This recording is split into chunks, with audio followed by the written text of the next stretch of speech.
आखिर सच क्या है? उसने दुनिया को जोड़ा, समुद्री नक्शे बदले, वैश्विक व्यापार की शुरुआत की, लेकिन उसने समुद्री हिंसा की, व्यापार को हथियार बनाया, साम्राज्यवाद की शुरुआत की। इतिहास उसे हीरो भी कहता है और विलन भी, लेकिन वह शायद दोनों था।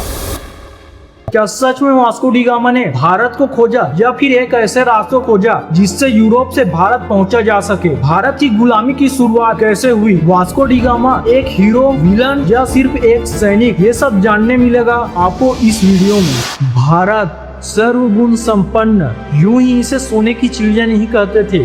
एक समय ऐसा भी था जब यहाँ की धरती से हीरे और मोती निकला करते थे। सोना और चांदी तो मानो व्यापार के साथ बहा करते थे। दालचीनी, काली मिर्च, इलायची जैसे गरम मसाले दुनिया भर के राजाओं के रसोई घर तक पहुंचते थे। और ज्ञान की बात करें तो दिशाओं का ज्ञान, खगोल शास्त्र, वैदिक गणित और चिकित्सा, दुनिया का कोई ऐसा हिस्सा नहीं बचा था जिसमें भारत पीछे रहा। लेकिन इतिहास गवाह है, जहाँ इतनी ज्यादा संपत्ति हो वहाँ किसी न किसी की नजर पड़ ही जाती है, और भारत पर भी पड़ी। एक ऐसी नजर जिसने दुनिया को नया नक्शा दिया, एक ऐसी समुद्री यात्रा जो मानव इतिहास में पहली बार होने वाली थी, एक ऐसा सफर जो व्यापार से शुरू हुआ और साम्राज्य बनकर खत्म हुआ, एक ऐसी कहानी जो मानव इतिहास में भारत की किस्मत की दिशा बदलने वाली। और इस कहानी की शुरुआत होती है यूरोप के एक छोटे से देश पुर्तगाल से, जहां पर बैठा एक राजा सपना देख रहा था समुद्र के पार छिपे भारत तक पहुंचने की। और उस समय पूरे यूरोप की नजर एक ऐसी धरती पर थी जिसे लोग धन की खान, मसालों का खजाना और सोने से ज्यादा कीमती बाजार मानते थे। लेकिन भारत पहुंचना इतना आसान भी नहीं था। भारत पहुंचने के उस समय 3 मुख्य रास्ते थे। पहला रास्ता रेगिस्तानों, काफिलों और कारवां से होकर गुजरता था। यह रास्ता अरब के व्यापारियों के नियंत्रण में था। यहाँ पर मुस्लिम शासकों का शासन था, भारी कर भी वसूला जाता था और यूरोप के ईसाई व्यापारियों को पसंद भी नहीं किया जाता। और इस रास्ते से आने के लिए अरब के देशों से होते हुए फारस, मध्य एशिया और सिंध के रास्ते से भारत पहुंचना पड़ता था। और दूसरा रास्ता पूर्व की ओर चीन से होकर गुजरता था। यह रास्ता लंबा था, बेहद लंबा, और साथ ही यहाँ अरब व्यापारियों का प्रभाव था। मतलब भारत का व्यापार यूरोप के हाथों में नहीं था, दूसरों के नियंत्रण में था। लेकिन तीसरा रास्ता भी था, और तीसरा रास्ता था समुद्र का। लेकिन समुद्र उस समय डर था, अंधविश्वास था और मौत का दूसरा नाम। सदियों से नाविक भारत पहुंचने के लिए समुद्री रास्ता ढूंढ रहे थे, पर आज तक कोई भी सफल नहीं हो पाया। इसी बीच एक नाविक क्रिस्टोफर कोलंबस भारत की खोज में पश्चिम की ओर निकल पड़ा और जाकर पहुंच गए एक नई दुनिया में। उसे लगा कि वह भारत पहुंच गया है, पर बाद में उस जगह को वेस्ट इंडीज कहा गया। वहाँ के लोगों को उसने रेड इंडियन कहा, लेकिन अभी भी भारत की खोज बाकी थी। एक और नाविक अफ्रीका के दक्षिणी छोर पर जा पहुंचा, और वह था केप ऑफ गुड होप। अब रास्ता आसान लगने लगा था, कम से कम नक्शे पर ही सही, और पूरे यूरोप को भी आभास हो चुका था कि अफ्रीका के पार कहीं भारत छिपा हुआ। और असली चुनौती तो अब यहीं से शुरू होती थी। उस केप के आगे समुद्र बदल जाता था। तेज हवाएं, अचानक उठती लहरें और तूफान जो समुद्र में जहाजों को निगल जाते थे। नाविकों के बीच एक डर फैल चुका था कि समुद्र के नीचे कोई खाई है जहां जहाज गिरकर हमेशा के लिए गायब हो जाते हैं। और लोग भी कहते थे कि वहां धरती खत्म हो जाती है और समुद्र जहाजों को निगल जाता है। यही रहस्य और यही चुनौती यूरोप को अभी तक रोक के रखी थी। पर जल्द ही एक नाविक इस डर को चुनौती देने वाला, एक ऐसा नाम जो इतिहास बदलने वाला था। सन 1460 के आसपास पुर्तगाल के एक शहर साइनस में जिसका जन्म हुआ। उसके पिता राजकीय सेवा में समुद्र के अधिकारी थे। बचपन से ही वह समुद्री नक्शे देखता, जहाजों की बातें सुनता, गणित और नौवहन उसका भविष्य बन चुके थे। पुर्तगाल ने तय किया कि अफ्रीका के चारों ओर से भारत पहुंचना होगा। राजा मैनुअल फर्स्ट ने समुद्री विज्ञान की घोषणा की और चुना गया वास्को डी गामा। पुर्तगाल ने तय किया कि अफ्रीका के चारों ओर से भारत पहुंचना होगा। राजा मैनुअल फर्स्ट ने समुद्री विज्ञान की घोषणा की और चुना गया वास्को डी गामा को। साल था 1495। यूरोप का एक छोटा सा देश पुर्तगाल, और उनकी महत्वाकांक्षा समंदर से भी बड़ी। राजा थे मैनुअल फर्स्ट, और उनका सपना साफ था, भारत का सीधा समुद्री यात्रा, न अरबों को टैक्स, न बिचौलियों पर नियंत्रण। तारीख थी 8 जुलाई सन 1497। लिस्बन के बंदरगाह पर 4 बड़े विशाल जहाज तैयार खड़े थे। करीब 170 नाविक, खाने के लिए सूखा मांस, मछली और बिस्किट, पीने के लिए पानी के बैरल, तोहफे, हथियार, नक्शे और खगोलीय उपकरण सब जहाजों में भर दिए गए। वास्को दी गामा के साथ उसका भाई भी गया और कुछ नाविक जो पहले से अफ्रीका के तट पर जा चुके थे। घंटियां बजती हैं, झंडे लहराने लगते हैं, जहाज धीरे धीरे बंदरगाह से दूर जाने लगता है। लोग तट पर खड़े होकर हाथ हिलाने लगते हैं, पर इन सब के बीच में सबके मन में एक डर बैठ गया था, और डर यह था कि लोग जा तो रहे हैं लेकिन कभी वापस आएंगे या भी नहीं, ये बात किसी को पता भी नहीं थी।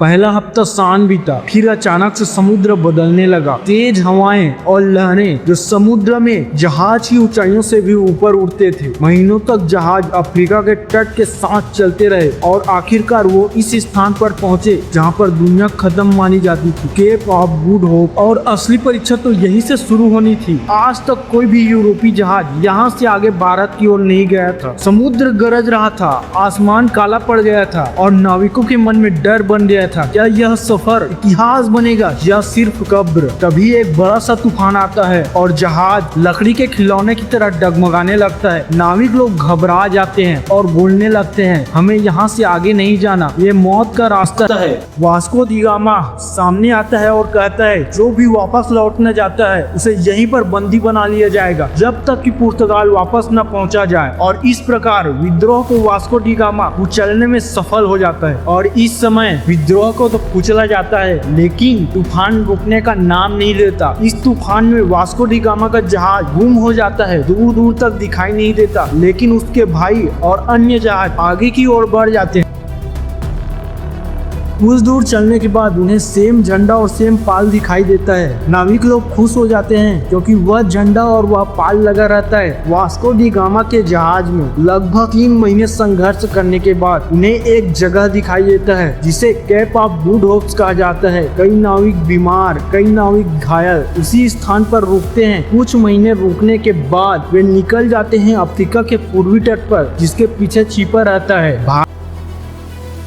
कैप को पार करने के बाद वास्को डी गामा का बेड़ा निकल पड़ा अफ्रीका के पूर्वी तट की ओर। मार्च सन 1498 में वे जा पहुंचे मोजाम्बिक द्वीप में। यह इलाका अरब व्यापारियों के नियंत्रण में था। यहाँ के लोग भारत और अरब के बीच व्यापार करते थे। वास्को डी गामा खुद को ईसाई दिखाने के बजाय अरब व्यापारी बनकर वहाँ के सुल्तान से मिला, यहाँ तक कि उसने अपने जहाज के झंडे तक बदल दिए। लेकिन सच तब सामने आया जब उसकी मुलाकात सुल्तान से हुआ। न कोई कीमती ना कोई व्यापारिक सामान, ना कोई सोना और ना कोई चांदी। वहाँ के सुल्तान को शक हो गया कि यह कोई व्यापारी नहीं, एक जासूस। वास्को डी गामा को भी समझ में आने लगा था, हाँ ज्यादा दिन तक रुकना खतरे से खाली नहीं है। रात के अंधेरे में वह अपने जहाज को तैयार करता है और जाते जाते किले की दिशा में तोप दागते हुए जाता है। और यह यूरोप और पूर्वी अफ्रीका के बीच पहला हिंसक टकराव था। मोजाम्बिक से भागकर निकल पड़ा वह उत्तर की ओर और जा पहुंचा मोम्बासा में। लेकिन यह भी एक मुस्लिम और समृद्ध बंदरगाह था। शुरू में तो वहाँ वास्को डी गामा का जोर शोर से स्वागत किया गया, लेकिन वहाँ के लोगों को भी तुरंत शक हो गया कि यह कोई अरब व्यापारी नहीं, एक जासूस है। वहाँ भी वास्को डी गामा को अपना जान खतरे में लगा और वहाँ से भी वह तुरंत भाग निकल पड़ा और जा पहुंचा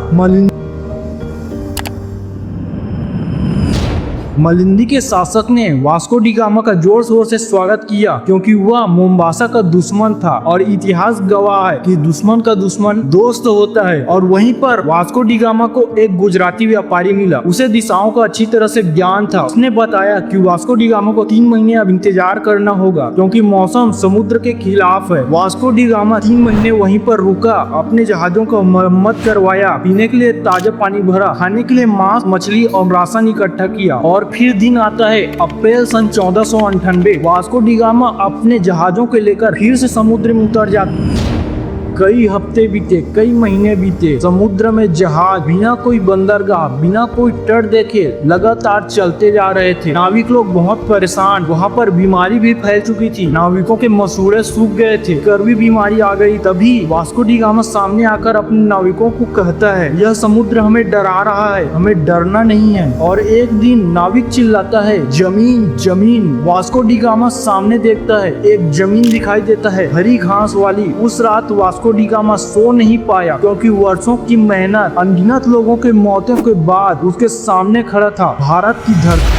कप्पर बीच के पास जब सुबह सूरज उगा, वास्को जहाज से उतरा और उसके सामने थे लंबे नारियल के पेड़, मसालों की खुशबू और नम हवा। वह जमीन पर घुटनों के बल बैठ गया और ईश्वर को धन्यवाद दिया। उसके वर्षों का यूरोप से लेकर भारत पहुंचने तक का सफर आज सफल हो चुका था, लेकिन इन सब के बीच असली चुनौती तो अब सामने आने वाली थी। कुछ देर बाद ही वहाँ के स्थानीय मछुआरे और व्यापारी जमा हो गए। वे लोग हैरान थे, क्योंकि उनके पहनावे अलग, कपड़े अलग, इरादे भी अलग। उन्होंने जहाज को चारों ओर से घेर लिया। विदेशी जहाज आने की खबर जमोरिन को दी गई, क्योंकि वे उस समय कैलिकट के शक्तिशाली शासक। जमोरिन ने तुरंत ही दरबार बुलाया। वास्को डी गामा को दरबार में बुलाया गया। जमोरिन ने पूछा कि इनसे पूछा जाए कि ये लोग कौन हैं। वास्को डी गामा दरबार में पहुंचा और 3 बार झुककर सम्राट को नमस्कार किया। उसने कहा कि मैं दूर देश से आया हूँ, अपने राजा को संदेश लेकर आया हूँ। मेरे राजा आपके साथ व्यापार करना चाहते हैं। वास्को डी गामा ने उपहार पेश किया, कपड़े, शहद, शक्कर और कुछ यूरोपीय सस्ती चीजें। कुछ पल का सन्नाटा रहा और धीरे से हल्की सी हंसी दरबार में गूंजने लगी, क्योंकि उस समय भारत सोने की चिड़िया हुआ करती थी, जिसके सामने ये उपहार बहुत ही साधारण थे। जमोरिन को शक हो गया था कि यह कोई बहुत बड़ा व्यापारी नहीं। वहाँ पर अरब के व्यापारी पहले से ही मौजूद थे। उन्होंने जमोरिन के कान भर दिए। उन्होंने कहा, ये कोई समुद्री व्यापारी नहीं, एक समुद्री लुटेरा है। कई हफ्ते कोशिश करने के बाद वहाँ पर कोई संधि नहीं हो पाई। अब वास्को डी गामा ने वहाँ से जाने का फैसला किया, लेकिन जाते जाते बीमारी की वजह से उसका भाई पाउलो वहीं पर दम तोड़ दिया। वास्को डी गामा कुछ मसाला खरीदा और निकल पड़ा वापसी की ओर। जाते जाते इस कड़वी बीमारी की वजह से कई नाविक रास्ते में ही दम तोड़ दिए। सितंबर सन 1499 में वास्को डी गामा का थका हारा बेड़ा पहुंचा पुर्तगाल। लेकिन जैसे ही लोगों को पता चला कि भारत जाने का समुद्री रास्ता खोज लिया गया है, लोगों ने वास्को डी गामा का हीरो की तरह स्वागत किया। उन्हें कई जमीन दी गई, उपाधियां दी गई और पूरा पुर्तगाल जश्न के माहौल में डूबा रहा। वास्को डी गामा अब सिर्फ नाविक ही नहीं, बल्कि यूरोप का सबसे बड़ा उम्मीद बन चुका था। राजा मैनुअल फर्स्ट भी समझ चुका था, भारत सिर्फ व्यापार का अवसर ही नहीं, बल्कि साम्राज्य बढ़ाने का सबसे बड़ा दरवाजा है। अब जहाज तैयार किए गए, सिर्फ मसालों के लिए नहीं, बल्कि ताकत दिखाने के लिए। सन 1502 में 20 से ज्यादा युद्धपोतों का बेड़ा तैयार किया गया भारत की ओर निकलने के लिए। और यह सिर्फ यात्रा ही नहीं, बल्कि एक सैन्य अभियान थी। जैसे ही बेड़ा इंडियन ओशियन में पहुंचा, वास्को ने आदेश दिया, जो भी अरब जहाज दिखे उसे वहीं पर रोक लो, क्योंकि अरब के व्यापारी ही भारत के मसाला व्यापार पर नियंत्रण रखते थे। एक बड़ा सा जहाज पकड़ा गया, जिसमें सैकड़ों यात्री थे, व्यापारी, औरतें, बच्चे। पर वास्को ने रहम नहीं किया। जहाज को लूटा गया और उसे जला दिया गया। इतिहास में यह घटना सबसे क्रूर कार्रवाइयों में गिनी जाती है। अब हिंद महासागर में पुर्तगाल का डर फैल चुका था। अब वास्को पहुंचा कैलिकट, और यह वह जगह था जहां उसे पहली यात्रा में सम्मान नहीं मिला था। वह व्यापार करने नहीं, बल्कि बदला लेने आया था। उसने बंदरगाहों पर तोपें तान दी, पुर्तगाली जहाजों ने शहर पर गोलाबारी की, गोदाम जले, जहाज डूबे और समुद्र धुएं से भर गए। और यह पहली बार यूरोपीय नौसेना शक्ति का खुला प्रदर्शन था। वास्को की दूसरी यात्रा के बाद भारत में कई स्थायी किले, फैक्ट्रियां और सैनिक चौकियां बनने लगी। और यह वह पल था जहां से शुरू हुआ Portuguese empire. Vasco da Gama लौट गया, लेकिन उसके बाद आने वाले पुर्तगाली वहीं पर बसने लगे और यहीं से शुरू हुआ यूरोप का भारत में उपनिवेशवाद। वास्को डी गामा को तीसरी बार भारत भेजा गया, इस बार न व्यापारी बनकर, न नाविक बनकर, बल्कि भारत का वायसराय बनाकर। वास्को डी गामा दक्षिण में कोचीन को अपना मुख्यालय बनाया, लेकिन इस बार उसका उम्र उसका साथ नहीं दे पा रही थी। लंबी समुद्री यात्राएं, बीमारियां और युद्धों के थकान उसके शरीर को तोड़ चुकी थी। कुछ ही महीनों के बाद दिसंबर सन 1524 में वह बीमार पड़ा और वहीं भारत की धरती पर उसकी मौत हो गई। सबसे पहले उसे कोचीन में दफनाया गया, फिर बाद में उसके अवशेष को पुर्तगाल ले जाया गया, जहां आज भी उसका मकबरा राष्ट्रीय गौरव का प्रतीक माना जाता है। वास्को के मौत के बाद पुर्तगाली भारत से नहीं गए। उन्होंने किले बनाए, फैक्ट्रियां बनाई और तटीय इलाकों को मजबूत किया, और उनका सबसे बड़ा केंद्र बना गोवा। उनका लक्ष्य सिर्फ व्यापार करना नहीं था, वे यहाँ शासन भी करना चाहते थे। उन्होंने स्थानीय लोगों को निशाना बनाया, खास करके समाज के नीचे वर्ग के लोगों को। उन्होंने धर्म परिवर्तन उन पर पैसे दिए, विधवाओं को ईसाई धर्म में शामिल किया, कई जगह पर पुर्तगाली लोगों से विवाह करवाया, चर्च, अस्पताल और स्कूल तक बनाए ताकि उनका सामाजिक प्रभाव बढ़े और उनका शासन स्थायी बन सके। और यह सिर्फ व्यापार ही नहीं बल्कि एक सांस्कृतिक और राजनीतिक विस्तार। पुर्तगाल के बाद बहुत सारे देश भारत आए। अब भारत सिर्फ मसालों का बाजार नहीं रहा, वह साम्राज्यों के जंग का मैदान बन चुका था। वह भारत जो कभी सोने की चिड़िया कहलाती थी, अब वह बाहरी ताकतों के लालसा का शिकार बन चुका था। सदियों की लड़ाई, लूट, साम्राज्य और संघर्ष के बाद एक दिन आया 15 अगस्त सन 1947। लाखों बलिदान के बाद भारत आजाद हुआ। अगर ये वीडियो आपको अच्छी लगी हो तो वीडियो को लाइक करें, दोस्तों और फैमिली में शेयर करें और चैनल को सब्सक्राइब करना बिल्कुल भी ना भूलें। इतने समय तक वीडियो देखने के लिए धन्यवाद। मेरे और भी वीडियो हैं, अगर आपको अच्छा लगे तो आप जरूर देख सकते हैं।